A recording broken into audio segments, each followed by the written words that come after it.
ടീച്ചറെ okay okay സക്കീബ് brother ഉണ്ടോ? എക്കീബ് ഉണ്ടോ ഇവിടെ?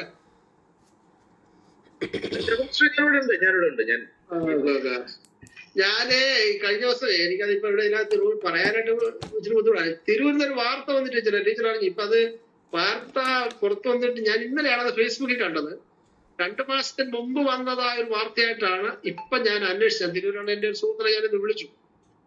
അദ്ദേഹം പറഞ്ഞ 2 മാസത്തിന് മുമ്പ് വന്നൊരു വാർത്തയാണ്. നിങ്ങൾ ആരെങ്കിലും കണ്ട ഒരു മൃഗഭോഗമാണ് വിഷയം. അത് വളരെ വിചിത്രമായ ഒരു ഭോഗം. അത് ആർക്കെങ്കിലും അതിനെക്കുറിച്ച് അറിയുമോ? ആർക്കെങ്കിലും കേട്ടോ വാർത്ത? നിങ്ങളുടെ കയ്യിൽ ദയവായിട്ട് ആരുടെ കയ്യിലെങ്കിലും അതിന്റെ ന്യൂസ് ഉണ്ടെങ്കിൽ ദയവായിട്ട് ഞാനുമായിട്ട് ബന്ധപ്പെടണം. അതായത് നസീർ എന്ന് പറയുന്ന തിരൂരുള്ള ഒരു ചെറുപ്പക്കാരന്റെ ഫോട്ടോയുണ്ട്. അദ്ദേഹം ഒരു കാളക്കിടാവുമായിട്ട് വേച്ചിലേർപ്പെട്ട് കാളക്കിടാവ് അവന്റെ ലിംഗം കടിച്ചു മുറിച്ചു കളഞ്ഞു. ഞങ്ങൾ ഗുരുതരമായിട്ട് പരിക്കേറ്റ് തിരൂർ താലൂക്ക് ഹോസ്പിറ്റലായിട്ടാണ് വാർത്ത വന്നത്. ഇതൊന്ന് സ്ഥിരീകരിക്കാനായിട്ട് ഞാൻ 2-3 സുഹൃത്തുക്കളെ തിരൂർ താലൂക്കിലുണ്ടായിരുന്നു. ഒരുപാട് പിടിച്ചപ്പോ അവർ സംഗതി ശരിയാണ്, പക്ഷെ അത് നേരത്തെ മുമ്പ് നടന്നതാണെന്ന് പറഞ്ഞു. പക്ഷേ നമ്മുടെ പത്രമാധ്യമങ്ങളൊക്കെ ഇതങ്ങ് അമക്കുക. ഇതൊക്കെയല്ലേ പുറത്തു വരേണ്ടത്. ഈ കാടത്തനൊക്കെ അല്ലേ പുറത്തു വരേണ്ടത്. ഇവിടെ ഞാൻ ദിവസത്തിൽ ഒരു 4-5 പത്രങ്ങൾ വായിക്കും. ഇന്ന് 4 വായിച്ചു, പക്ഷെ ഇതിനകത്തെങ്ങും ഇല്ല. ഈ 2 മാസമായിട്ട് വായിച്ചുകൊണ്ടിരിക്കുകയാണ്. അപ്പം ഇത്തരത്തിലുള്ളതായ ഹീനമായ നടപടിയാണ്. കാരണം ഇവാൻ തിരുമതി പറയുന്ന മൃഗത്തെ ഭോഗിച്ചവന് ഹദ്ദില്ല, ശിക്ഷയില്ല.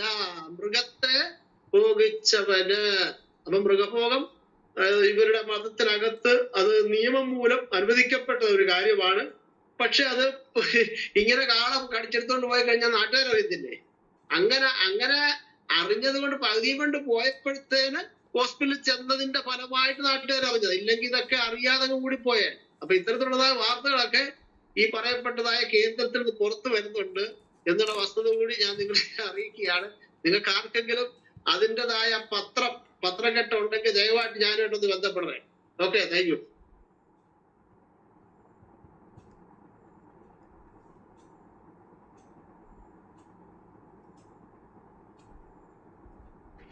താഴെ ഇരിക്കുന്ന മുസ്ലിം സഹോദരങ്ങൾക്ക് ആർക്കെങ്കിലും കയറി വരാം കേട്ടോ. ഫിഗെ കയറിയോ?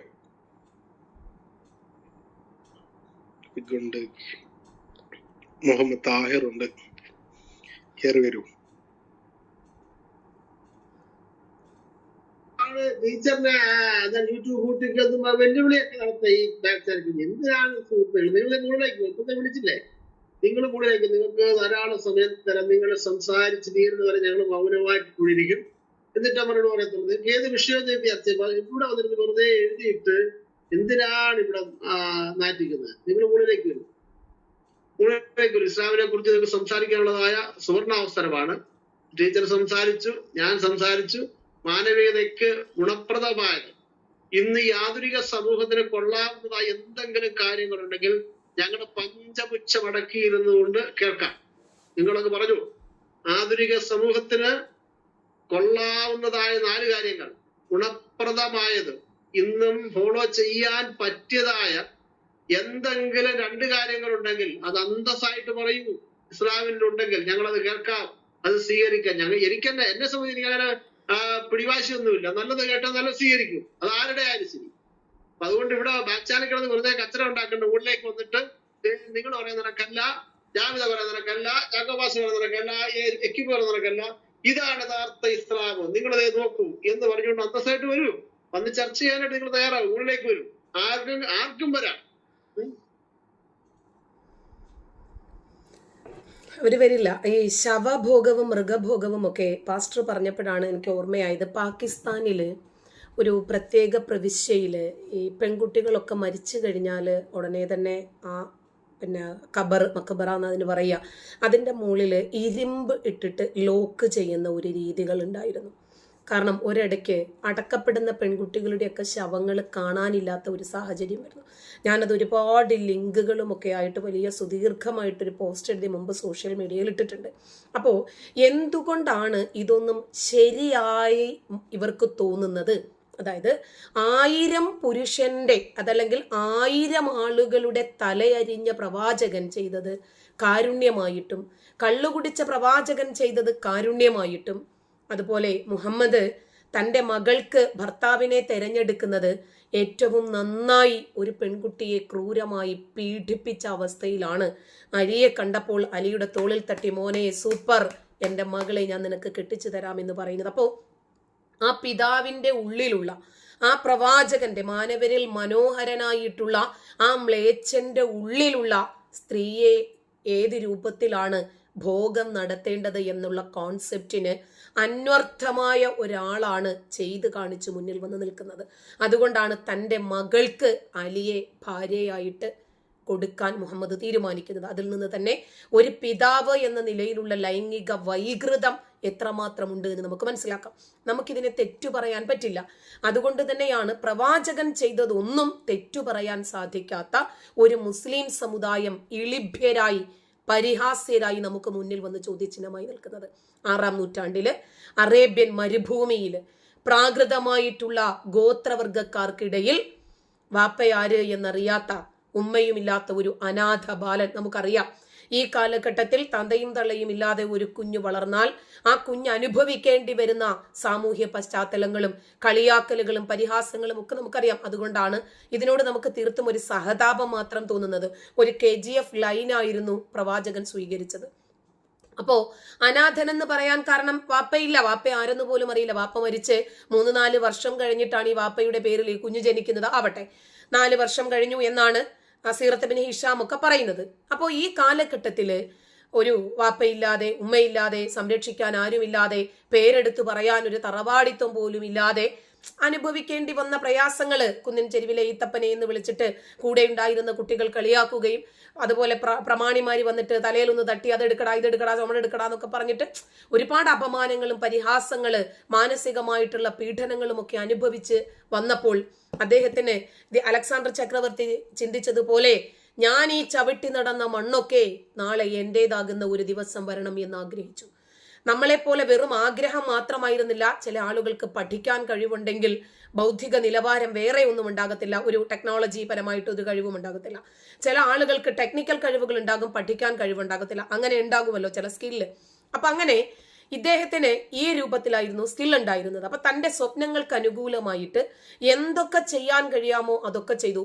ഇദ്ദേഹം ഉറങ്ങിക്കിടക്കുമ്പോൾ കണ്ട സ്വപ്നങ്ങളായിരുന്നില്ല, ഉണർന്നിരിക്കുമ്പോൾ അദ്ദേഹത്തിന്റെ പകൽക്കിനാവുകളാണ് അദ്ദേഹം സാക്ഷാത്കരിക്കാൻ ശ്രമിച്ചത്. അപ്പോൾ ആ കാലഘട്ടത്തിൽ ഒരു കുട്ടി അനുഭവിക്കേണ്ടി വന്ന മാനസിക പീഡനങ്ങളും അത് പങ്കുവയ്ക്കപ്പെടാൻ പറ്റാത്ത ഒരു സാഹചര്യങ്ങളും ഒക്കെ ഉള്ളതുകൊണ്ട് അത് ഉള്ളിൽ കിടന്ന് നീറി.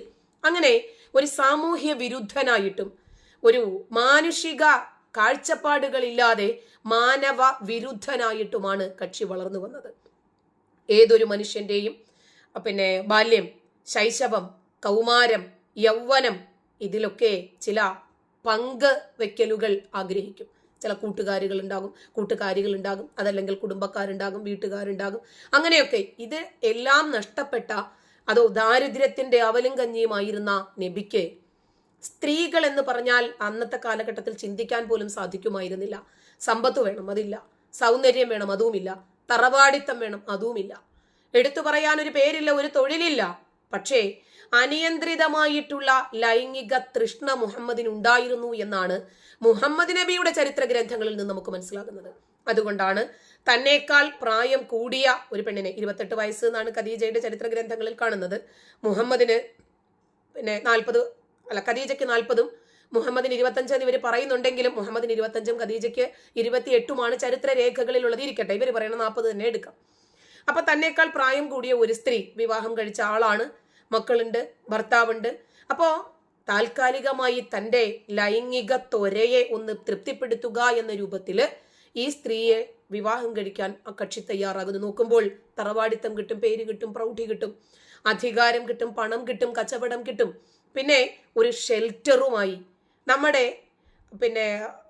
വികാരം തീർക്കാൻ വേണ്ടിയിട്ട് ഒരു ഉപകരണവുമായി. അങ്ങനെ അവരെ കെട്ടിക്കഴിഞ്ഞ ഉടനെ സമ്പത്തൊക്കെ എന്റേതാണെന്ന് ഡിക്ലെയർ ചെയ്യാൻ പറഞ്ഞു. അന്ന് പേപ്പർ കുത്തുകളൊന്നും ഇല്ലാത്തത് കൊണ്ട് ഖദീജ പറഞ്ഞു ഇന്ന് മുതൽ എന്റെ സമ്പത്തൊക്കെ മമ്മതാണ് എന്റേതാണെന്ന്. അങ്ങനെ പിന്നീട് ഈ യുവാവിന്റെ പ്രവർത്തനങ്ങൾ ഒരു കരിമ്പന്തോട്ടത്തിൽ ആന കയറുന്നത് പോലെയായിരുന്നു. അദ്ദേഹത്തിന് എന്താണോ തോന്നിയത് അതെല്ലാം കക്ഷി അങ്ങോട്ട് ചെയ്തു. പക്ഷെ ഖദീജ ഉണ്ടായിരുന്ന സമയത്ത് അനങ്ങാൻ പറ്റിയിട്ടില്ല. കാരണം ഖദീജ തറവാടിയാണ്. ഖദീജ തന്നെ തല വെട്ടിയെടുത്ത് താലത്തിൽ വെച്ച് ഘോഷയാത്ര നടത്തത്തക്ക രൂപത്തിൽ പവറുള്ള സ്ത്രീയാണ് അവരുടെ കുടുംബങ്ങളും അതുപോലെ. അപ്പൊ ഖദീജയെ ജിബ്രീലിനും പേടിയായിരുന്നു, പടച്ചോനും പേടിയായിരുന്നു, മുഹമ്മദിനും പേടിയായിരുന്നു, അതുകൊണ്ട് കെട്ടിയില്ല. പിന്നീട് അങ്ങോട്ട് ബലാത്സംഗങ്ങളുടെ ശ്രേണിയായിരുന്നു. 6 മുതൽ 60 വരെ വയസ്സുള്ള ആളുകളെ നടന്നു കെട്ടി. പിന്നീട് തൻ്റെ അമ്മായിയുടെ ശരീരദാനം ചോദിച്ചു വാങ്ങിച്ചു ബന്ധപ്പെട്ടു. പിന്നീട് അതിലും നിൽക്കുന്നില്ല. ചില ആളുകൾ അങ്ങനെയുണ്ടല്ലോ, ചില ആളുകൾ ലഹരി ഉപയോഗിച്ച് വിഷമുള്ള പാമ്പിനെ കൊണ്ട് കടുപ്പിച്ചാലും വിഷമേൽക്കാതെ വരുന്ന ഒരു രീതി ഉണ്ടല്ലോ. ഈ ഭോഗമൊന്നും കക്ഷിക്ക് അങ്ങോട്ടൊരു സാറ്റിസ്ഫാക്ഷൻ കിട്ടുന്നില്ല. പിന്നീട് ശവഭോഗം, സ്വവർഗഭോഗം, കൊള്ള, കൊലപാതകങ്ങൾ, അധികാരം, ഇതിനെയൊക്കെ ന്യായീകരിക്കാൻ വേണ്ടി സ്വർഗത്തിൽ നിന്ന് മരുഭൂമിയിലേക്ക് അറബി മാത്രം അറിയുന്ന ഒരു പടച്ചോൻ, അറബി മാത്രം അറിയുന്ന ഒരു ജിബ്രീലിനെ വിട്ടിട്ട് എങ്ങനെയാണ് മറ്റുള്ളവരെ ഊക്കി ജയിക്കാൻ പറ്റുന്നത് എന്നങ്ങോട്ട് പഠിപ്പിച്ചു.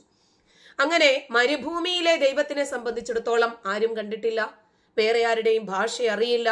മുഹമ്മദിന്റെ പെൺവിഷയം മാത്രമായിരുന്നു ആ മലക്കിന്റെയും ആ ദൈവത്തിന്റെയും ഏറ്റവും പ്രധാനപ്പെട്ട ഒരു വിഷയം. സാക്ഷിയില്ല, ഇദ്ദേഹം പറയുന്നത് ആരും കേട്ടിട്ടില്ല.